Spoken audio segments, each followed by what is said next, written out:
Sharpness, clarity, contrast. A good camera and lens combination will give you all three. But what if on a certain shot you don't want sharpness, clarity, and contrast? What if you're looking for a soft, misty effect? What if atmosphere and mood are more important than technical perfection? Most of the photographers here are looking to document some certain aspect of the floral arrangements that are on display. They're looking for sharp, accurate, realistic pictures. Me? I'm looking for something else. I want to transform some of these displays into dreamy landscapes. And I want to do it using these diffusion filters. We're running a special series here on World of Photography on filters and the dramatic changes they can make in your photographs. Now, some filters change the color of light, thus changing what kind of images you get. Other filters can create spectacular special effects like rainbows, multiple images, starbursts, to name just a few. Other filters cause subtle effects to happen in your pictures by slightly altering the focus, clarity, and contrast of your shots. A diffusion filter is just such a subtle filter.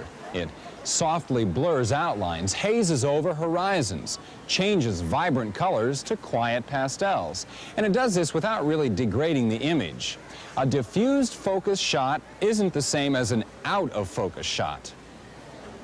An out-of-focus picture looks like an error, a bad picture, pure and simple. We've all had them, but usually you pitch them before anybody sees them. A diffused focus shot isn't exactly out of focus, but it's not exactly in focus either. There's still an element of correctness and sharpness to your shot, but the sharpness and correctness is blended with a dreamy quality that's hard to define. It's much easier to see than it is to describe it.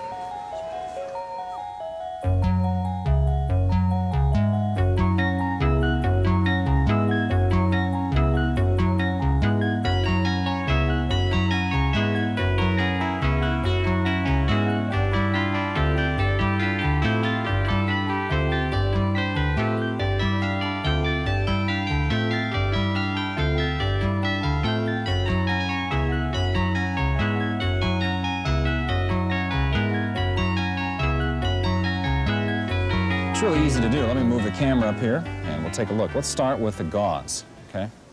You just put one layer of gauze over the front of the lens, like that. You get a little bit of diffusing. Double the layers, just fold it in half like that. You get double the diffusing, and so on. You take the rubber band and clip it around the lens to hold it on so that you can free your hands up, you know, to work the controls and so forth. Same thing with the nylon netting. It's just a piece of a stocking that I cut. Doesn't that look nice? Be real uniform diffusion. Put the rubber band on there again. Be careful, though, when you're choosing the netting, that you choose a color that's not going to affect the color of your scene unless that's something you're looking for. Or here's another idea. Use a piece of plastic wrap. Suppose you could wrap your lunch in it while you're out on a shoot, too, but crinkle it up a little bit. Hang on to that rubber band. It might pop off. And do the same thing that we just did with the gauze and with the nylon stocking. Clip it onto the front of your lens. It works really great. Why does this work? I mean, why don't these things totally ruin your shots? Well, it has to do with depth of field. The materials you put in front of your lens are so close to the film plane, they go way out of focus. You'll never see the gauze or the stockings or the plastic wrap. You'll only see the effects they have on the subjects you're photographing, which is to reduce the sharpness, clarity, and contrast of those subjects. Ways to achieve diffusion are only limited by your imagination. Here's another way. Use some petroleum jelly. You know, just stop by, pick up some, put it in your bag, but don't put it onto the front of your lens. Use a UV filter, which you've probably already got there anyway for protection. Here's what you do. Take a thin film and you can put it all over the UV filter to create total diffusion, or you can just put a ring around the outside, a ring of petroleum jelly around the outside. Leave the center clear so you get razor-sharp images in the very middle, and then some nice, soft, diffused images all around the edge, all in the photograph. It is kind of messy, though, so be careful when you're doing it. Another warning, be sure you put the petroleum jelly on the outside of the UV filter, not on the inside, so that when you put it up near your lens, you don't risk getting any petroleum jelly on the old lens. And be sure when you take it off of the lens to put it back in your camera bag, it's as clean as possible. Otherwise, you're going to wind up with petroleum jelly everywhere.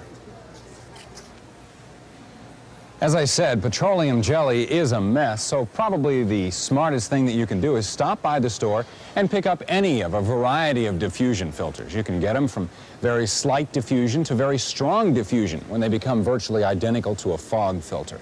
You can get center clear filters like we were just talking about. You can get so much diffusion that you actually move beyond just standard diffusion. You move into an area that's called a fog filter. A fog filter is really a super-strength diffusion filter. You get scenes that fairly drip with wetness and humidity, even if you're shooting on a dry day. My advice is to start with a commercially available diffusion filter in its weakest variety. A little diffusion goes a long, long way. It's not hard to get soft focus, and with the right shot, a diffusion filter can help you create poetry with your camera.